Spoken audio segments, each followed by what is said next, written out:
Yes.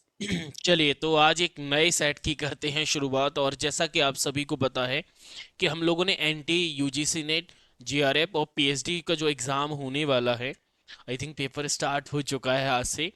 तो उसके लिए हमने एक सीरीज ऑन करी थी library and information science paper के अंदर। स्पेशली हम बात कर रहे हैं आईसीटी वाले पोर्शन की, बट माना ये जाता है कि आईसीटी लाइब्रेरी साइंस में तो आता ही है, बाकी पेपर वन का जो पार्ट है 5 नंबर का, उसमें भी कवर कर सकते हैं। तो अगर आप का सब्जेक्ट लाइब्रेरी साइंस के अलावा दूसरा भी है, तो ये वीडियो भी आपके लिए इम्पोर्टेंट रहेगा। क्यों? क्योंकि आईसीटी आपके पेपर वन में आता है, और पेपर वन में 5 जो क्वेश्चंस हैं वो इन्हीं कंसेप्ट पे बेस पूछे जाते हैं जो हम सीरीज कर रहे हैं। इसके अलावा अगर आप लाइब्रेरी साइंस सब्जेक्ट से तैयारी कर रहे हैं, NET, UGC, JRF, SET, NVS, KVS, DSSSB, EMRS या फिर स्टेट पीएससी के जो एग्ज़ाम्स होते हैं उनके लिए, तो हमारे पास ऑनलाइन कोर्स अवेलेबल है। वीडियो के डिस्क्रिप्शन में लिंक है, आप जाके फॉलो कर सकते हैं। नंबर है, वहाँ से आप कांटेक्ट और क्वेरी कर सकते हैं। चलिए, तो हम आते हैं अपने सेट पर। सेट है आज 4, और उसी 4 का पहला क्वेश्चन आपकी स्क्रीन पर है। Which web browser was originally named, क्या नाम है, Phoenix, when it was first develop. Simple सा क्वेश्चन है। इन चारों में से वो कौन सा वेब ब्राउजर है जिसका पुराना नाम, यानी जब डेवलप किया गया था तो उस समय जो नाम था ना, वो फिनिक्स था। 4 ऑप्शन है। इंटरनेट एक्सप्लोरर जो कि माइक्रोसॉफ्ट का है, फायरफॉक्स जो कि मोजिला का है, ओपेरा ओपेरा ठीक है, सफारी जो कि एप्पल कंपनी का है। जैसा कि आप सभी जानते हैं कि मोजिला एक ऐसा एक ऐसा वेब ब्राउजर था जो कि 2000 यानी 2002 में डेवलप किया गया था। उसका जो पुराना नाम था ना, वो था फिनिक्स, बट इस नाम को चेंज करके रीनेम किया गया था 2004 के अंदर। तो अभी जो वेब ब्राउजर नाम से जाना जाता है वो है मोजिला फायरफॉक्स। बस इसका जो पुराना जब डेवलप किया गया था 2002 में, अगर फायरफॉक्स का डेवलपमेंट ईयर अगर पूछा जाए, आपसे पूछा जाए कि फायरफॉक्स का डेवलपमेंट ईयर कब है, तो डेवलपमेंट ईयर आप बताएंगे कि सर 2002 है। अगर रीनेम ईयर पूछा जाए, क्योंकि पुराना नाम पहले फिनिक्स है बट प्रेजेंट में फायरफॉक्स है, तो फायरफॉक्स जो नाम है वो 2004 में पढ़ा था। तो ये चीज़ आपको स्पेशली याद रखनी है। जैसा आपको बताया कि वेब ब्राउजर पर क्वेश्चंस आते हैं और आपने किए हैं, प्रीवियस सेट में भी मैंने आपको कराए थे। अगला सवाल है सवाल नंबर 2। Which of the following platform introduce stories as key features for content. जी, बहुत अच्छा है। अकाल्पनिक जिसे बोलते हैं। तो स्टोरी नाम का जो फीचर्स है, जैसे आप व्हाट्सएप पे स्टोरी लगाते हैं, जिसे हम स्टेटस के नाम से भी जानते हैं व्हाट्सएप के केस में अगर देखा जाए, स्टोरी फेसबुक पे, इंस्टाग्राम पर, हम लोग स्नैपचैट पर, इन सब पे अपडेट कर रहे हैं। ठीक है, टिकटॉक पे तो शॉर्ट अपलोड होते थे जो कि इंडिया में बैन कर दिया है। तो इस चीज़ का तो आप फुली एलिमिनेट कर सकते हैं कि टिकटॉक तो होगा नहीं।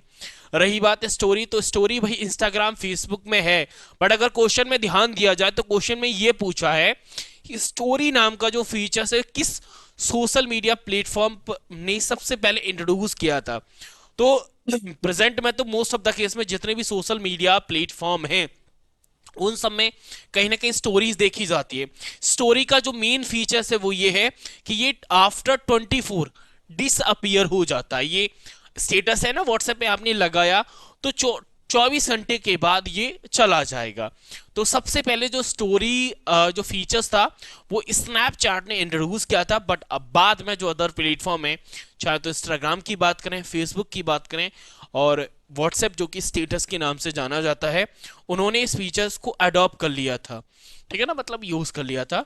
तो जो आंसर आएगा that is option number first is the correct answer. But एक साइकिल आपको पता होनी जरूरी है। अगला सवाल है सवाल नंबर 3।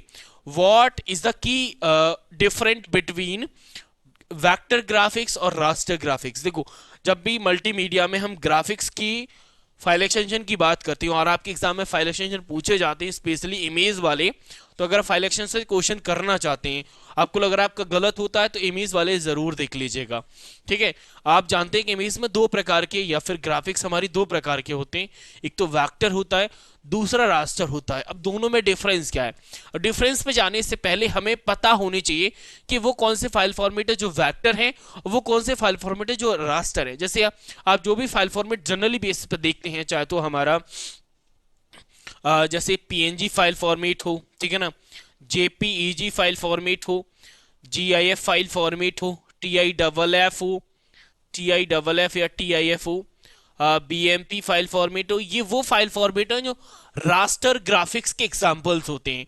वही अगर आपसे पूछा जाए कि वेक्टर ग्राफिक के एग्जांपल कौन से हैं, तो वेक्टर में जो फाइल फॉर्मेट आते हैं उसमें हमारे पास एक तो एआई वाला फाइल फॉर्मेट है, एसवीजी है, ठीक है ना, ईपीएस है, इनकैप्सुलेट, ठीक है ना, और पीडीएफ जो फाइल फॉर्मेट है वो भी हम वेक्टर में रखते हैं। तो ये वेक्टर के एग्जांपल हैं। बट अगर डिफरेंस की तरफ हम रुक लें तो इन चारों में से जो ऑप्शंस आएगा वो आएगा हमारा ऑप्शन नंबर थर्ड। क्यों सही है, उसके पीछे रीजन क्या है उसे मैं बताऊंगा, लेकिन उससे पहले ऑप्शन नंबर 3 को रीड कर देता हूं। क्या कह रहा है? रास्टर ग्राफिक्स रिजोल्यूशन पर निर्भर करते हैं, जबकि वेक्टर ग्राफिक्स रिजोल्यूशन पर निर्भर नहीं करते। इसके पीछे रीजन क्या है? तो रीजन ये है कि जो रास्टर है, रास्टर इमेज फाइल फॉर्मेट, आपको मैंने एग्जांपल बताया, ये बने होती हैं पिक्सल से। तो जब रास्टर इमेज पिक्सल से बने होंगे तो नंबर ऑफ पिक्सल्स जितने ज्यादा होंगे उतनी अच्छी क्वालिटी होगी।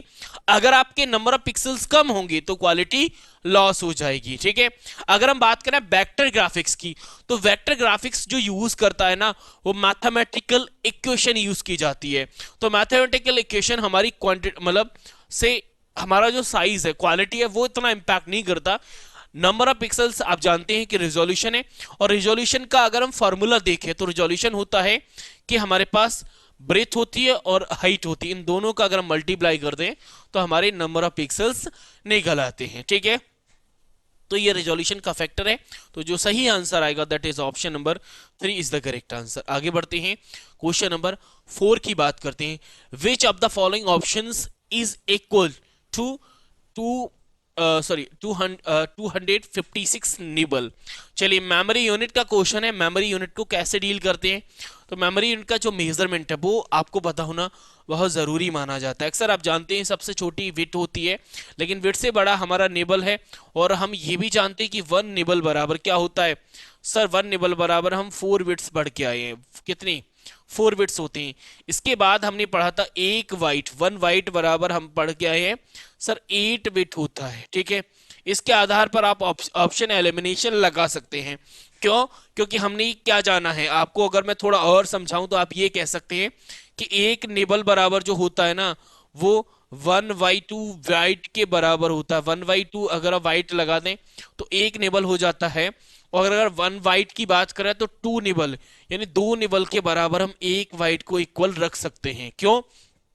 क्योंकि वाइट होता है 8, आधा कर देंगे तो हमारा हो जाएगा। ठीक है, अब देखो क्वेश्चन में क्या पूछा है कि 256 निबल पूछा है। ये निबल है, अगर आप इनको आधा कर दें, तो ये 1/128 बिट हो जाएगा। 128 वाइट हो गया, तो ये हमारा इक्वलेंट हो गया।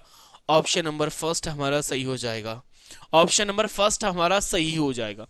क्यों? क्योंकि इस निबल को अगर हम आधा कर देते हैं, देखो अब अगर हम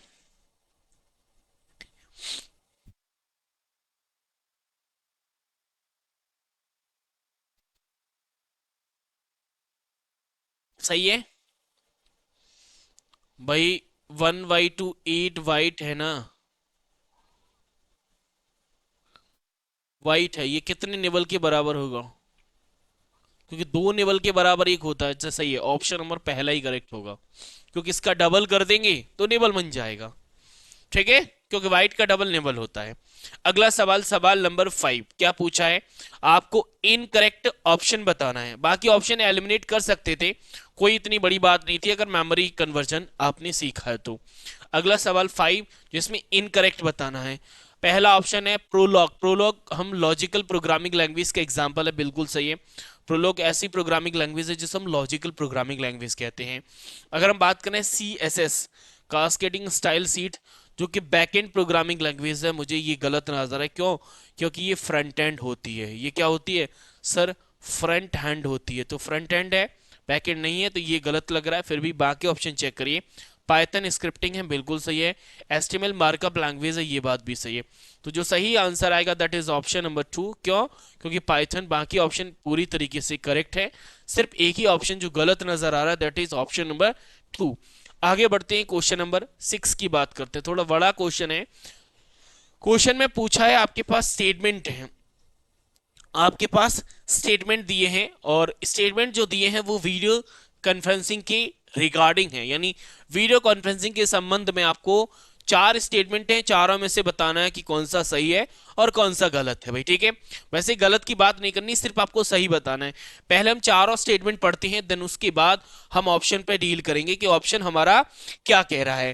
पहला जो स्टेटमेंट है, बोला जा रहा है कि video conferencing is a technology available at very high cost. मतलब वीडियो कॉन्फ्रेंसिंग की जो टेक्नोलॉजी है बहुत ही ज्यादा कॉस्टली है। पहला स्टेटमेंट तो मुझे पहले में ही डाउट लग रहा है कि शायद ये गलत होगा, क्योंकि वीडियो कॉन्फ्रेंसिंग दो या दो से अधिक जो पीपल हैं या व्यक्ति हैं वो आपस में जब बातचीत करते हैं, कम्युनिकेट करते हैं, तो उसे हम, वो भी कम्युनिकेशन कौन सा, ऑडियो और वीडियो वाला, तो उसे हम वीडियो कॉन्फ्रेंसिंग समझते हैं। और वीडियो कॉन्फ्रेंसिंग को जस्ट लाइक एग्जांपल आप वीडियो कॉल से डिफाइन कर सकते हैं। अब अगर मैं आपसे पूछूं तो क्या वीडियो कॉल ज्यादा कॉस्टली है, तो आप बोलोगे नहीं। तो इसका मतलब है कि पहला जो स्टेटमेंट है वो हमारा सही नहीं है, क्योंकि ये गलत की तरफ ले जा रहा है। अगर हम दूसरे स्टेटमेंट पर जाएं तो the stability and quality of video conference में fluctuate with the speed and reliability of the data connection. सही बात है भाई, हमारे वीडियो कॉन्फ्रेंसिंग की जो क्वालिटी है या स्थिरता है वो नेट की स्पीड पर डिपेंड करता है, इसमें कोई डाउट संदेह है नहीं। इसका मतलब सेकंड जो स्टेटमेंट है वो हमारा पूरी तरीके से सही है। अगर हम जाएं स्टेटमेंट नंबर 2 हो गया थर्ड पर, using video conferencing student can attend lecture and training from different location. भाई वीडियो कॉन्फ्रेंसिंग का उपयोग करके जो स्टूडेंट हैं वो डिफरेंट लोकेशन से लेक्चर्स और ट्रेनिंग ले सकते हैं। सही बात है, आप वीडियो देख रहे हैं, डिफरेंट लोकेशन से देख रहे हैं, तो ये वीडियो कॉन्फ्रेंसिंग का पार्ट है, इसमें कोई डाउट है नहीं। यानी थर्ड वाला भी हमें सही नजर आ रहा है। अगर हम लास्ट स्टेटमेंट पर जाएं, statement number 4, video conferencing makes the experience similar to face classes. यानी वीडियो कॉन्फ्रेंसिंग का जो एक्सपीरियंस रहता है वो फेस टू फेस का रहता है। बिल्कुल वीडियो कॉल करते हैं ना तो आप ऐसा फील करते हैं कि हम बिल्कुल लाइव बात कर रहे हैं, मतलब आपस में बैठ के बात कर रहे हैं, इसमें भी कोई डाउट नहीं है। इसका मतलब पहला गलत है, पहला जिस ऑप्शन में वो हमारा सही नहीं होगा, क्योंकि यहां पर देखो पहला इसमें इसीलिए ये गलत, पहला इसमें इसीलिए गलत, पहला इसमें इसीलिए ये गलत। तो जो आंसर आएगा दैट इज ऑप्शन नंबर 3। भाई ऑप्शन एलिमिनेशन बहुत आसान होता है, बस आपको चीजों को पकड़ के बैठना है। आगे हम चलते हैं, क्वेश्चन नंबर 7 की बात करते हैं। अ डिवाइस, यानी वो डिवाइस जो दो या दो से अधिक नेटवर्क को आपस में जोड़ता है, ठीक है, और उनके बीच में चुनिंदा जो डेटा पैकेट है उनका आदान प्रदान करता है, उस हम किस डिवाइस के नाम से, देखो दो नेटवर्क को आपस में कनेक्ट करना हम गेटवे के साथ जाते हैं, लेकिन आपको अगर नेटवर्क डिवाइसेस के बारे में पढ़ा हो तो आप जानते हैं कि जब भी हमें दो डिवाइसेस के बीच में डेटा के पैकेट को इंटरचेंज करना है, यानी डेटा को पैकेट के फॉर्म में ले जाना है, डेटा पैकेट मतलब राउटर, जब भी पैकेट का जिक्र होता है हम लोग राउटर की तरफ रुक लेते हैं।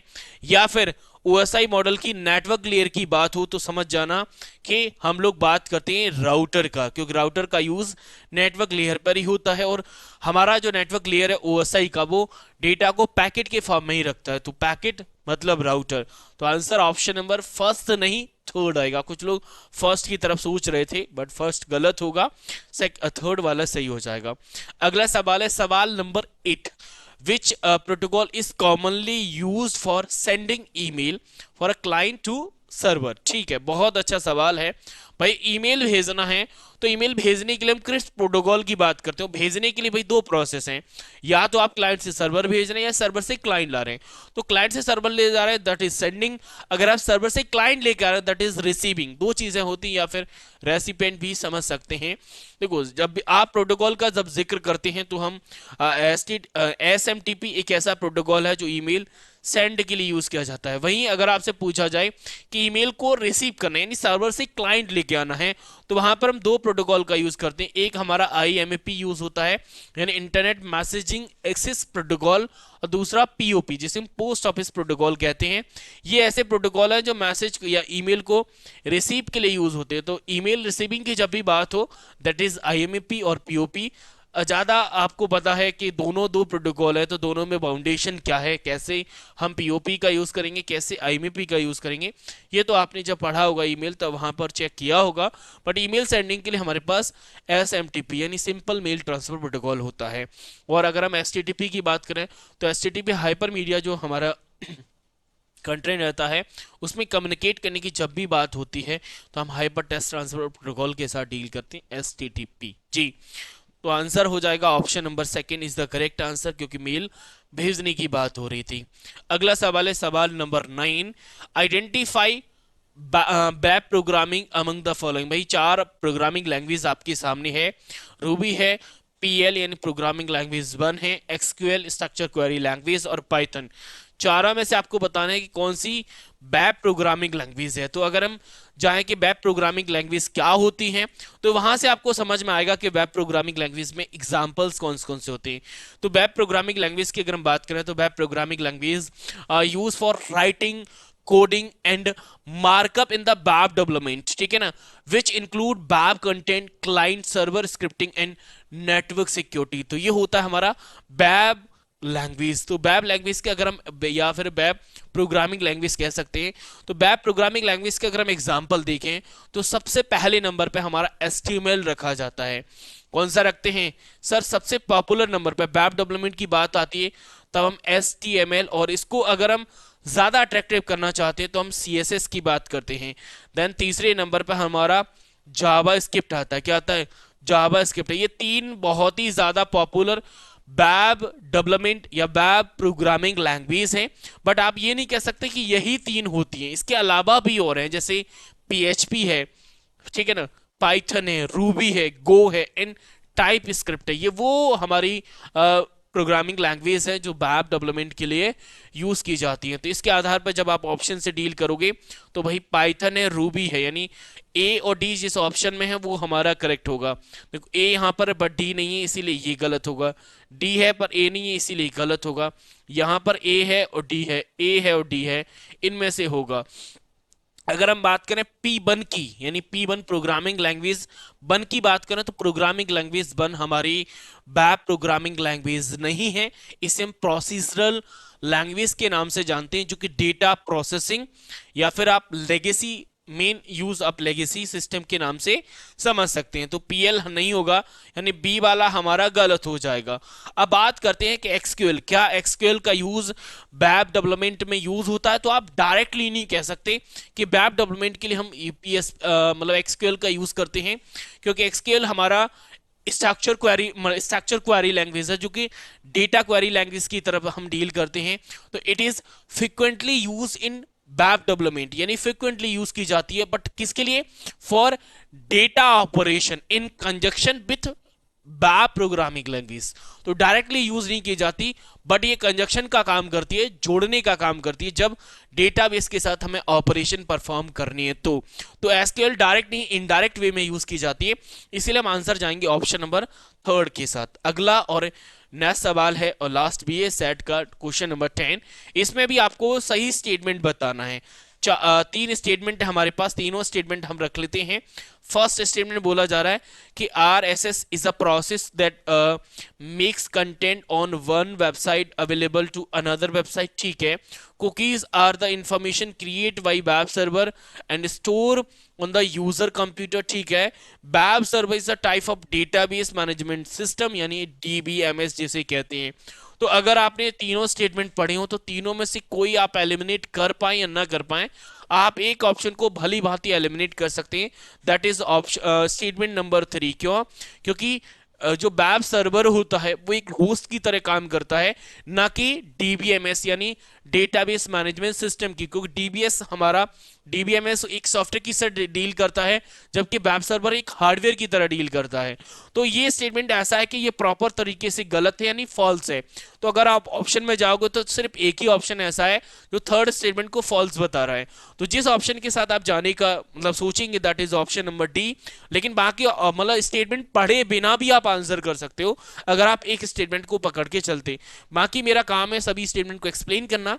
तो अगर हम फर्स्ट स्टेटमेंट की बात करें, RSS जिसे हम रेली सिंपल सिंडिकेशन के नाम से जानते हैं, एक ऐसी प्रोसेस होती है जो कंटेंट को अलाउ करती है। जैसे हम न्यूज़ या ब्लॉग अपडेट की बात करें, न्यूज़ और ब्लॉग अपडेट जो कि एक वेबसाइट पर हम बनाते हैं बट अदर वेबसाइट और अदर एप्लीकेशन पर जाके वो अवेलेबल हो जाती है, तो इसे हम RSS के नाम से जानते हैं।